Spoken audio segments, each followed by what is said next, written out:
मांगत तुलसीदास कर जोरे, बसहूँ राम सिय मानस मोरे। आज की रचना राग नट पर आधारित है। तुलसीदास जी आज जो बता रहे हैं ना, उसे सुनने के बाद निश्चित रूप से आप कहेंगे कि हाँ, ऐसा ही होता है, ऐसा ही घटता है, यही सत्य है। और बिल्कुल सही नब्ज पकड़ी है तुलसीदास जी ने। तुलसीदास जी बहुत बड़े मनोवैज्ञानिक हैं, ये समझ लीजिए।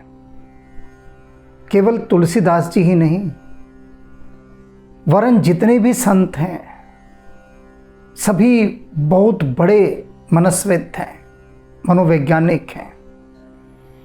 मन की एक एक बारीकियों को पकड़ते हैं, उन बारीकियों को जहां तक कोई यंत्र नहीं जा सकता, कोई डॉक्टर नहीं जा सकता, उन बारीकियों को वो पकड़कर वहां से लाते हैं, क्योंकि वो अंतर्मन की यात्रा कर सकते हैं, सिद्ध पुरुष हैं। तुलसीदास जी यहां पर वही अंतर्मन की कहानी सुना रहे हैं। बहुत ध्यान से समझनी है, बुरा नहीं मानना, लेकिन क्योंकि हमारी दुखती रग पर वो हाथ रखेंगे, हमें शर्म भी आएगी सुनकर, लज्जा भी आएगी, पछताएंगे भी, मलाल भी होगा, लेकिन बुरा मत मानिएगा, समझिएगा उसे, समझिएगा। शर्म तो आएगी सुनकर, लेकिन शर्म के बाद अपनी समझ को बढ़ाना है। तो अब चलते हैं अंतर्मन की यात्रा पर। हे प्रभु मेरोई सब दोष, कहते हैं कि हे राम जी, सारा दोष मेरा है, आपका कोई दोष नहीं है। मन तो राम को बहुत दोष देता है, उसका काम ही दोष देना है। तुलसीदास जी कह रहे हैं कि राम जी, आपका नहीं दोष कोई, मेरा ही सारा दोष है। और कैसे दोष है मेरा? शील सिंधु कृपालु नाथ, हे नाथ, हे स्वामी, आप तो बड़े कृपालु हैं, कृपा करते हैं, शील के सागर हैं। अनाथ, जो भी अनाथ है उसके आप नाथ बन जाते हैं। आरत पोष, और जो आश्रित है उसका आप पालन पोषण करते हैं। आप में कहीं कोई कमी नहीं है, आप सदा सहाय हैं, सदा सहाय। सारा दोष तो मेरा ही है। किस तरह से? वेश वचन विराग मन अग, अवगुण को कोस। कहते हैं जो मेरा वेश है, जो मेरे वचन हैं, वे सब वैराग्य से पूर्ण हैं। और लेकिन जो मन है मेरा, वो पाप, अग अवगुण को कोश, पाप और अवगुणों का कोश है, भंडार है। एक से एक बढ़कर पाप और दोष भरे हुए हैं। लेकिन इस तुलसी का वेश साधुओं वाला है, और जो वचन हैं वैराग्य वाले हैं, लेकिन मन वैसा नहीं है। मन तो बस क्या कहें उसका, कहा नहीं जा सकता, ऐसा है मन।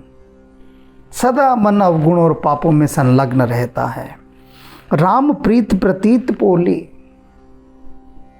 और इस मन की जो है राम के प्रति जो प्रीति है, जो विश्वास है, वो सब पोला है। पोला माने खोखला।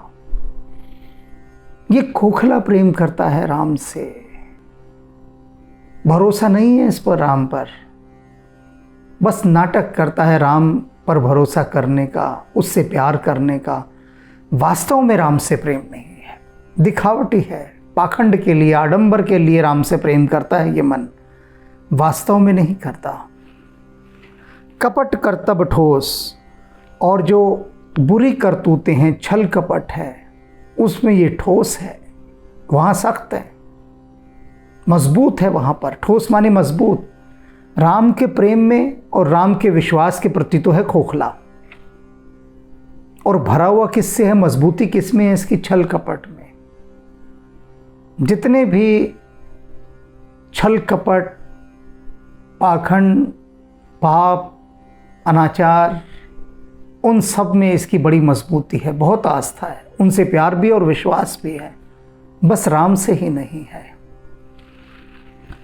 राग रंग कुसंग ही सो, जितने भी राग रंग हैं, विषय वासनाएं हैं, उनमें तो ये खूब मजे से डूबता है। इसे बहुत अच्छा लगता है, उनके अंदर डूबना बहुत प्रिय है। साधु संगति रोज, और साधु का संग करना पड़े, संतों का संग करना पड़े तो इसे रोष यानी क्रोध, झुंझलाहट, इरिटेशन होती है। साधु के पास बैठने में, सत्संग करने में ये मन बड़ा इरिटेट होता है, झुंझलाता है, बिगड़ता है, नाराज हो जाता है। साधु का संग इसे पसंद नहीं, विषय वासनाओं का संग इसे बहुत पसंद है। अभी ये सारी चीज़ें एक उदाहरण के द्वारा समझाऊंगा, सारी चीज़ें। एक पंक्ति और बता दूं आगे की। चाहत के हरि जस ही से श्रृगाल ज्यों खरगोश। तुलसीदास जी कह रहे मेरा ये मन जो है ना, ये उस खरगोश के समान है जो गीदड़ की सेवा करता है, खूब गीदड़ का सम्मान करता है, आदर करता है, गीदड़ की चापलूसी करता है, चाटुकारिता करता है, उसके तलवे चाटता है। गीदड़ के कौन चाटता है? मेरा ये खरगोश मन। और फिर क्या चाहता है उस पर? कि मुझे जो यश मिले, वो यश मिले शेर की सेवा करने का, कि मैंने शेर की सेवा की है, ऐसा यश मुझे मिले। किंतु वास्तव में सेवा किसकी करता है? ये गीदड़ की। और विषय वासनाओं में डूबा रहता है। साधुओं के संग से तो इसे बड़ी झुंझलाहट, खींच पैदा होती है, इरिटेशन, एलर्जी है। अब इसकी व्याख्या समझिए एक उदाहरण के माध्यम से। 7-8 वर्ष पहले की बात है। मेरे एक परिचित अक्सर मुझे कहते थे कि भाई कभी तुम्हारे घर कोई हिमालय का साधु सन्यासी आए ना, मुझे बताना, थोड़े दर्शन वर्शन कर लेंगे उनके। मैंने कहा अवश्य बताऊंगा। और वे भक्ति भाव दिखाने में बड़े गजब के थे। मंदिर जाना, नंगे पैर घर से एक थाली लेते थे, उसमें एक दिया रखा होता था, कुछ फूल होते थे, एक आध फल होता था, और थाली सजाकर अपना घर से निकलते मंदिर तक नंगे पैर। तो मैं उनसे पूछता था कि भाई ये तुम नंगे पैर क्यों जाते हो? किसने कहा तुमसे कि नंगे पैर जाओ? वो बोले इससे भक्ति ज़्यादा होती है नंगे पैर जाने से। मैंने कहा अच्छा, ये तो बड़ी गजब की बात बताई तुमने भाई। जरा मुझे भी बताओ किस संत ने ऐसा कहा है? भगवान वाल्मीकि ने ऐसा कहा कि नंगे पैर जाओ? वो बोले मुझे पता नहीं। मैंने कहा तुलसीदास जी ने कहा? वे बोले मुझे पता नहीं। मैंने कहा कबीर साहब ने, मीराबाई ने, अनेक नाम गिना दिए मैंने, और हर एक का वो कहें कि मुझे पता नहीं। मैंने कहा क्यों नहीं पता तुम्हें? बोला मैंने इनमें से किसी को पढ़ा ही नहीं, तो मुझे पता कैसे होगा? तो मैंने कहा फिर तुम्हें ये कैसे पता लगा कि नंगे पैर मंदिर जाना चाहिए? पहले इसका मुझे उत्तर दो। बोले वो हमारे मंदिर के पंडित जी ने कहा था कि घर से अगर नंगे पैर आएंगे ना तो भगवान अधिक प्रसन्न हो जाएंगे। मैंने कहा वाह। मैंने कहा भगवान तो प्रसन्न हो या ना हो, पर लोग आपको देखकर ये जरूर कहेंगे भाई कैसा भगत है। मंदिर में आते, दिया जलाते और तिलक विलक लगाते, कई बार घंटे बजाते, फिर लौट कर आते। तो कहने लगे भाई बड़ी इच्छा है हिमालय के किसी साधु सन्यासी के दर्शन की, आप ज़रूर बताना। जब मिले तब यही गाना गाते रहे। मैंने कहा ठीक है बता दूंगा। और एक दिन संयोग ऐसा बन गया, दीपावली से एक दिन पहले की बात, कि हिमालय के एक सन्यासी पधारे, उन्हें आगे जाना था दक्षिण भारत। तो उन्होंने कहा कि भाई तुम बहुत बार बुला चुके हो, तो हम तुम्हारे घर थोड़ी देर विश्राम करेंगे और फिर भोजन इत्यादि करके फिर हमें आगे की ट्रेन पकड़नी है, जाएंगे। ये तो मेरा सौभाग्य। वे आए घर पर, तो उन्होंने आते ही कहा कि रेल में हमारा गमछा रह गया। मैंने कहा आप कोई बात नहीं, मैं अभी गमछा ले आता हूँ बाज़ार से, आप चिंता ना करें, आप तब तक विश्राम करें, हाथ मुँह धोएं, हम आपको तौलिया देते हैं। प्रबंध हुआ।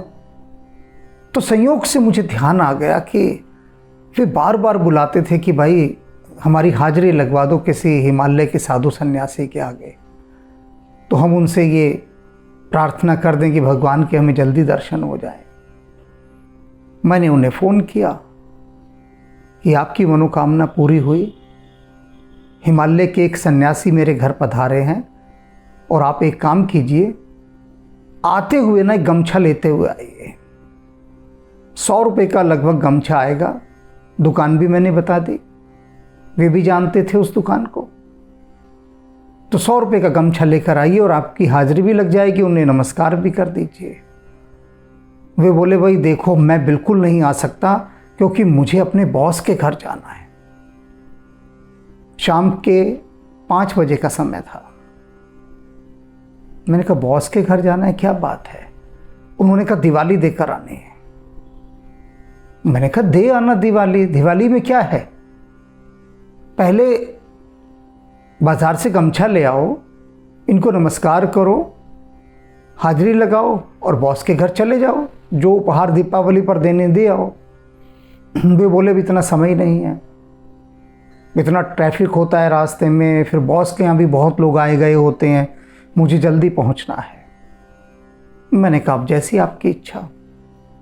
चले गए वे बॉस के यहाँ। अगले दिन सुबह उनका फ़ोन आया मेरे पास दीपावली के दिन कि मैं आपसे मिलने आना चाहता हूँ, आ जाऊँ थोड़ी देर के लिए, मन बहुत उदास है, बहुत डिप्रेशन में हूँ मैं। मैंने कहा आ जाओ, कोई बात नहीं, परिचित हैं, मना भी नहीं कर सकते, पास ही रहते हैं, 10 मिनट के पैदल रास्ते पर। आए वे घर पर बहुत उदास। मैंने कहा बताइए क्या हुआ? बोले कि कल मैं अपने बॉस के घर गया, 5 बजे घर से निकल गया था, 6 बजे उनके घर पहुंचा और 6 से 9 बजे तक बॉस के घर वेटिंग में बैठा रहा, इंतज़ार करता रहा। मैंने कहा क्यों? कहते इतने लोग मिलने आए हुए थे और बॉस हर बार उन लोगों को बुला ले जो खास उसके लिए, मुझे वेटिंग में रखे रखा और मेरे जैसे 2-3 जने और थे। जब हम पूछें तो उनके घर के लोग कहें कि अभी आप बैठिए, चाय पीजिए, अभी कुछ और लोग हैं वो मिल रहे हैं उनसे। तो हम तो भैया इंतज़ार करते रहे वहाँ पर। 9 बजे के करीब मेरी बारी आई, 3 घंटे इंतज़ार करके बॉस के पास गया, बैठा, नमस्ते की, उनको उपहार दिए मैंने। तो बॉस ने कहा कि भाई ऐसा है यार, अभी कुछ खास लोग आने वाले हैं, तुम अभी निकलो, फिर मिलते हैं। कहते ना चाय पूछा ना पानी पूछा, कुत्ते जितनी भी कदर नहीं की मेरी। और मैं जो उपहार ले गया था 50,000 के उपहार ले गया था। मैंने कहा ऐसा क्या ले गए थे 50,000 का? बोले 20,000 की तो उसकी बीवी के लिए मैं ब्रांडेड साड़ी लेकर गया। अपनी बीवी को मैंने कभी 5,000 से ऊपर की साड़ी नहीं दिलाई। 5,000 की अगर कभी दिलाई भी है तो बड़ा क्लेश करने के बाद दिलाई है। और उसकी पत्नी के लिए 20,000 की ब्रांडेड साड़ी, जिस ब्रांड की वो पहनती है, वो तो और भी ऊंची कीमत की हैं, पर मैं 20,000 वाली लेकर गया। और बॉस के लिए जो लेकर गया वो तो आप पूछिए ही मत। मैंने कहा मैंने तो पूछा ही नहीं, तुम ही कह रहे हो कि पूछिए मत, लेकिन अब तो ज़रूर पूछूंगा। बताओ बॉस के लिए क्या ले गए? बोला बॉस के लिए मैं उसकी पसंदीदा शराब लेकर गया था। 30,000 की बोतल। मैंने कहा तुम्हारा बॉस 30,000 की शराब पीता है? वो बोला कि नहीं, लोग गिफ्ट में देते हैं तब पीता है। उसने बता रखा है कि मेरा यही ब्रांड है, तो जो समझदार हैं वो समझ जाते हैं कि बॉस को यही चाहिए। मैंने कहा पर तू ये 50,000 के उपहार उसे देकर क्यों आया, क्या कारण है? उसने कहा अगले साल मेरी प्रमोशन होनी है, सब बॉस के हाथ में है। मैंने कहा अच्छा। तो मैंने उससे कहा जानता है तुलसीदास जी ने विनय पत्रिका में क्या कहा है कि ये जो मेरा मन है ना, ये खरगोश जैसा मन, ये गीदड़ों की सेवा करता है और चाहता है कि यश मुझे मिले शेरों की सेवा करने का। शेर माने सन्यासी। चाहता तो गीदड़ों की सेवा करना है, उसकी सेवा में ही तो गया था ना। तू खरगोश, तेरा बॉस गीदड़, तू गया उसकी सेवा में ढेर सारे उपहार लेकर, और तूने शेर को यानी सन्यासी को छोड़ दिया जिससे यश मिलता। और तुलसीदास जी ने यह भी कहा है कि जो मन है ना, ये विषय वासनाओं में ज़्यादा जाता है और साधु सन्यासी का नाम सुनते ही खींच जाता है, झुंझला जाता है, चिड़चिड़ा जाता है, गुस्से में आ जाता है। मैंने कहा देखा था ना कल शाम को, मैंने आपसे कहा कि एक गमछा ले आओ। उस सन्यासी के लिए 100 रुपये का गमछा लाने में तुम्हारे प्राण निकल गए। मन तड़प रहा था, छटपटा रहा था, बेचैन था, जैसे कि तुम्हारा बॉस ना हो, कोई 16 साल की तुम्हारी प्रेमिका हो जिसके लिए तुम्हारे प्राण निकले जा रहे हैं। गया वहां, कुत्ते जैसी बेकदरी करवा कर आया। बॉस ने कह दिया कि यार अभी निकलो, बहुत खास लोग आने वाले हैं। तुम्हारे ही शब्दों में कह रहा हूं। तुम्हारे उपहार झट से पकड़ लिए, रख लिए, तुम्हें पानी को भी नहीं पूछा। मैंने कहा यही होता है, गीदड़ की सेवा करोगे, चाहोगे यश, सिंह की सेवा करने का कैसे पाओगे? तो ये मन है, ये मन ने सोचा होगा भाड़ में जाए सन्यासी, क्या लेना देना। बॉस के पास जाऊंगा, थोड़े दांत निपोरूंगा, ही हाँ हाँ करूंगा, बॉस की चापलूसी करूंगा, तलवे चाटूंगा, और बॉस मुझे अगले साल प्रमोशन करके मेरी बल्ले बल्ले कर देगा। और प्रमोशन भी नहीं उनकी, और उसके बाद तो बड़ा तड़पड़ाए, छटपटाए, बहुत खून के आंसू बहाए कि मेरे 50,000 वो बेकार गए, नाली में गए। इसे समझिए कि मन क्या करता है। मन जिसके पास और है, बहुत है, उसे और देता है जा जाकर, वहीं पर पूंछ हिलाता है जा जाकर। लेकिन अगर किसी सन्यासी के चरणों में सिर झुकाना हो, वहां पर 1 रुपया भी देना पड़े तो दिल सिकुड़ सिकुड़ सिकुड़ जाता है। अपनी पत्नी को 2,000 की साड़ी नहीं देगा, बॉस की पत्नी को 20,000 की देगा। ये मन है। इस मन की चालबाजियों को समझिए। प्रमोशन राम जी देते हैं, कोई बॉस नहीं देता। सबसे बड़े बॉस वही हैं, ये बात याद रख लीजिए। व्यर्थ में झूठी प्रशंसा किसी की मत कीजिए। तलवे चाटने की किसी की कोई आवश्यकता नहीं, किसी की चापलूसी नहीं करनी। जो देना है राम जी ने देना है, वही दाता है और कोई दाता नहीं। ये बात याद रख लीजिए। तो इसलिए सेवा करनी है इस खरगोश मन को, तो सिंह की सेवा करे, तभी शेर का यश मिलेगा। गीदड़ों की सेवा ना करे। शंभु सिखवन रसन होने राम नाम ही घोंस। तुलसीदास जी कह रहे हैं कि भगवान शिव एक ही बात, एक ही शिक्षा सबको देते हैं, एक ही सिखावन देते हैं। क्या सिखा रहे हैं भगवान शिव सारे संसार को, सबको, कि भैया अपनी इस जीभ से, हे भक्तों अपनी इस जीभ से जितना अधिक राम का नाम ले सकते हो लो अपनी इस जीभ से। क्यों बार बार जीभ से कह रहे हैं? क्योंकि इस जीभ का सारा रस तो गालियां देने में है। तो इसको गालियों से हटा दो, क्रोध से हटा दो, राम नाम में लगा दो। जब ये जीभ हर समय राम नाम में रहेगी तब पाप कर्मों में प्रवृत्त नहीं होगी। अशुभ इस जीभ से फिर निकलेगा ही नहीं, क्योंकि वहां तो पहले ही राम नाम चल रहा है। तो जब राम नाम चल रहा है तब वहां पर गाली कैसे चढ़ेगी? चढ़ नहीं सकती गाली। इसीलिए भगवान शिव कहते हैं कि जितना अधिक हो सके उतना राम का नाम लो, जितना अधिक। ये भगवान शिव कह रहे हैं, समझ लेना इस बात को। दम्भ हूं कलि नाम कुंभज सोच सागर सोच।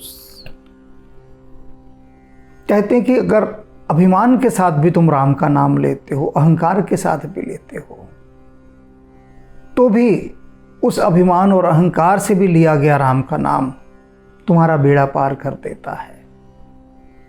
जैसे अगस्त्य मुनि सागर को पी गए थे, इसी तरह से ये जो राम का नाम है ये आपके अहंकार को पी जाएगा,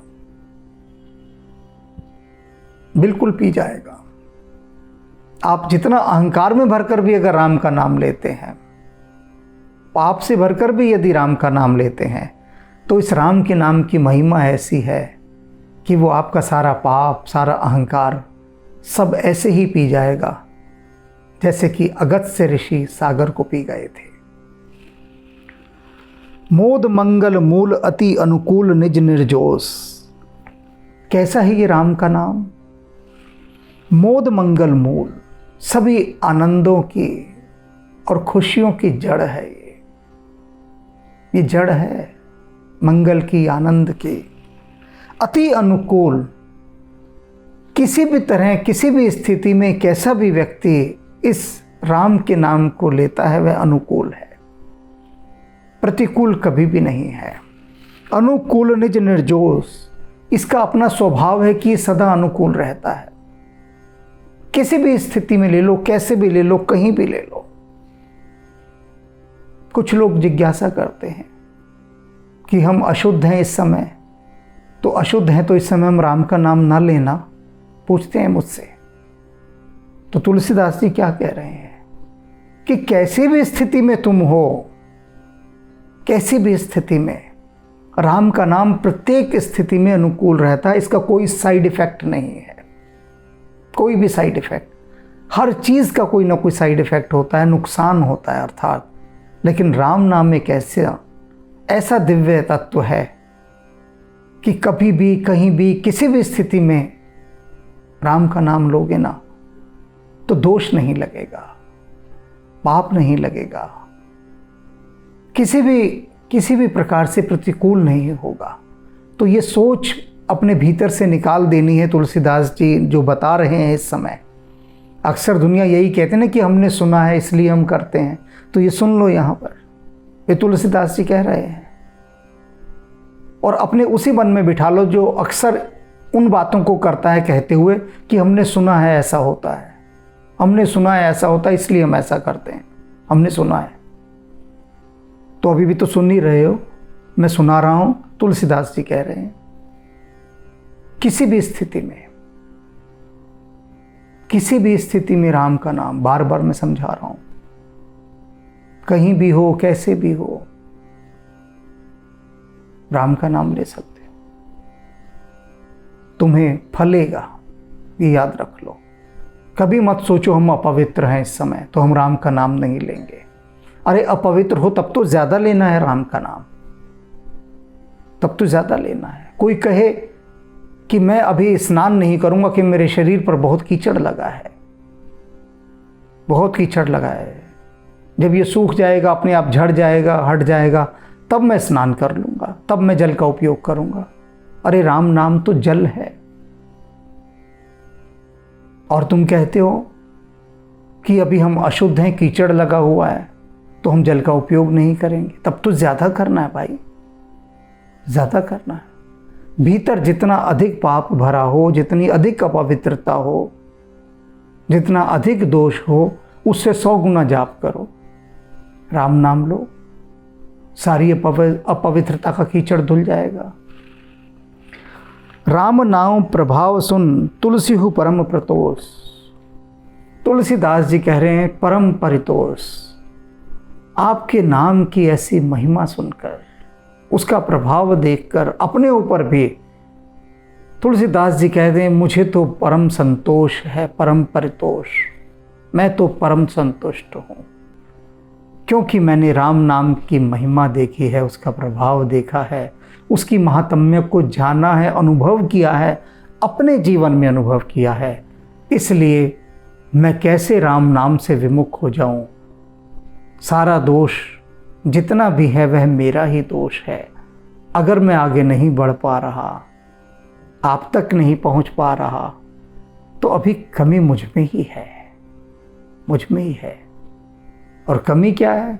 सियारों की सेवा कर रहे हैं, सियारों की आरती उतार रहे हैं, गीदड़ों के तलवे चाट रहे हैं, और जो राम के सेवक हैं, राम के भगत हैं, जो सन्यासी हैं, उनसे मुंह फेरे हुए हैं। तो दोष तो अपना ही है ना, क्यों है ना?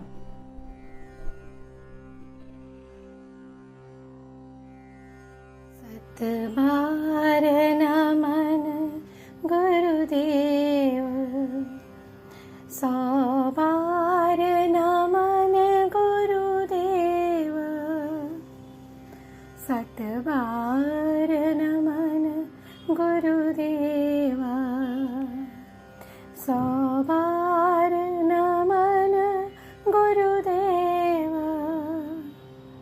गुरुदेव गुरुदेव गुरुदेव गुरुदेव गुरुदेव गुरुदेव गुरुदेव गुरुदेव, 100 बार नमन गुरुदेवा, सतबार नमन गुरुदेव।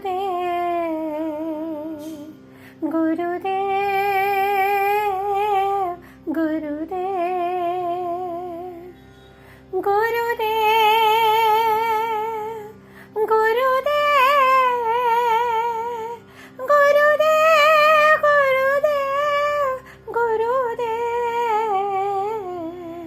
सतबार नमन गुरुदेव।